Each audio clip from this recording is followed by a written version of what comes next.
बिस्मिल्लाहिर्रहमानिर्रहीम। अस्सलाम वालेकुम नाज़रीन।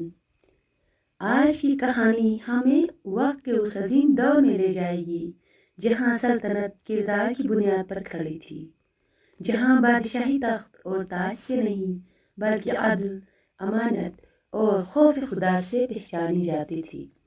आइए चलते हैं उस दौर में जहाँ एक नौजवान बादशाह एक ऐसी आजमाइश में गिरफ्तार होने वाला है जो उसकी सल्तनत का मुस्तकबिल बदल देगी।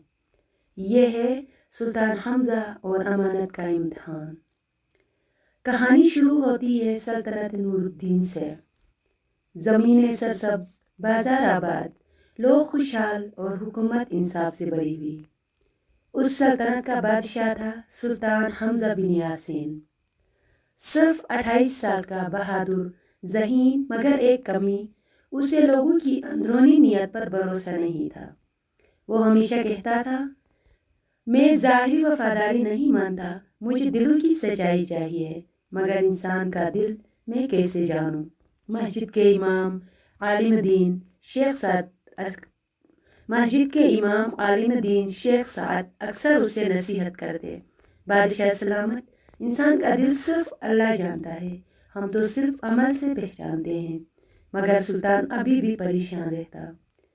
किले के अंदर दरबारी, वुज़रा, सिपाही सब एक कतार में खड़े हैं। सुल्तान एक बड़े तख्त पर बैठा परेशान नजर आता है। बुजुर्ग वजीर हसनुद्दीन आगे बढ़ते हैं। बादशाह सलामत, सल्तनत के मामला ठीक चल रहे हैं, मगर आप बेचैन क्यों हैं?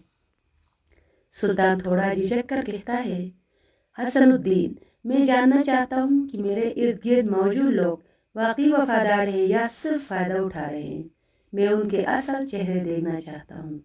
शेख साद मुस्कुरा कर कहते हैं, वफादारी इम्तिहान से सामने आती है और अल्लाह कभी ईमानदार को रुसवा नहीं करता। ये बात सुल्तान के दिल को लगी और उसी लम्हे वो फैसला करता है कि एक बड़ा इम्तिहान लिया जाएगा। पूरे शहर में नकारे बजते हैं, लोग इकट्ठे होते हैं, मनादी करने वाला शाही ऐलान पड़ता है।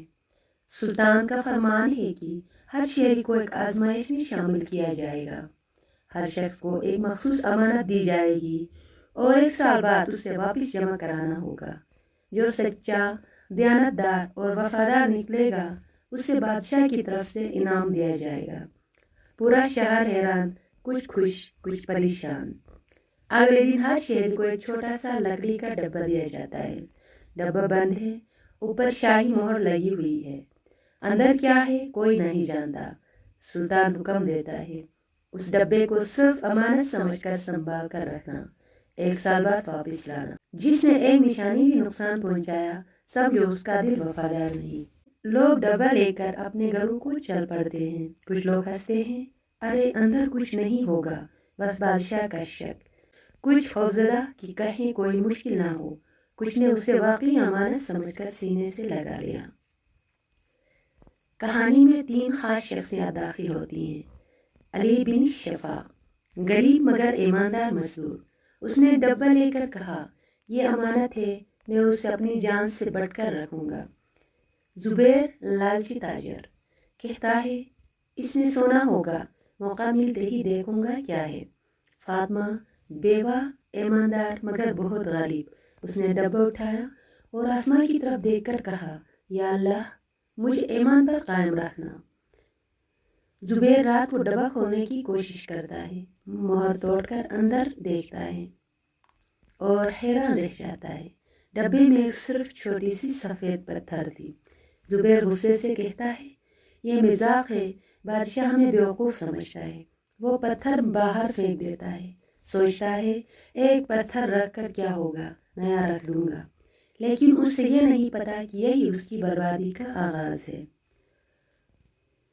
गरीब मजदूर अली एक झूंपड़ी में रहता था। बारिश के पानी से घर टपकता था, मगर उसने डब्बा सबसे ऊपर जगह पर रखा। एक रात आंधी आई, छत गिरने को थी, सामान भीग गया, लेकिन अली ने डब्बे को सीने से लगा लिया। या अल्लाह, यह अमानत तूने मुझ तक पहुंचाई है, मैं उसे महफूज रखूंगा। उसके पास खाने के लिए भी कुछ नहीं था, मगर उसने कभी डब्बा ना खोला, ना नुकसान होने दिया। फातिमा के पास पैसे न थे, बेटी बीमार, दवाई न थी, ایک لمحے کو اس نے سوچا کاش اس ڈبے میں پیسے ہوتے، مگر فوراً توبہ کی۔ نہیں، یہ امانت ہے، میں خیانت نہیں کروں گی، میری تکلیف میرا امتحان ہے۔ وہ رات بھر قرآن پڑھتی رہی اور ڈبہ ہاتھ میں رکھا۔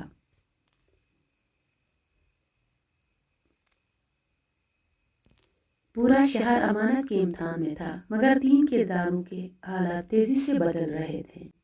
علی پر مشکلات بڑھ گئی، گھر میں راشن ختم، روزگار کم، بارشوں میں جھونپڑی ٹوٹ گئی، مگر وہ ہمیشہ ڈبہ خشک جگہ پر رکھتا۔ اگر جان بھی چلی جائے تو امانت نہ ٹوٹنے دوں گا۔ اس کی بیوی کہتی ہے ہماری حالت بہت خراب ہے، مگر میں جانتی ہوں تم خیانت نہیں کرو گے، اللہ مدد کرے گا۔ زبیر کی چالیں اور جھوٹ۔ زبیر نے پہلے مہر توڑی، پھر پتھر باہر پھینک دیا، پھر ایک نیا پتھر رکھ کر ڈبہ بند کر دیا۔ اس نے سوچا بادشاہ کو کیا پتہ چلے گا، سب لوگ ڈبے واپس کریں گے، کون پتہ لگائے گا اصل کون سا تھا۔ مگر اسے یہ نہیں پتا تھا کہ سلطنت کی طرف سے ہر ڈبہ جو صرف سلطان جانتا تھا۔ زبیر جاہل تھا، لالچی تھا، اور لالچ ہمیشہ انسان کا چہرہ دکھاتا ہے۔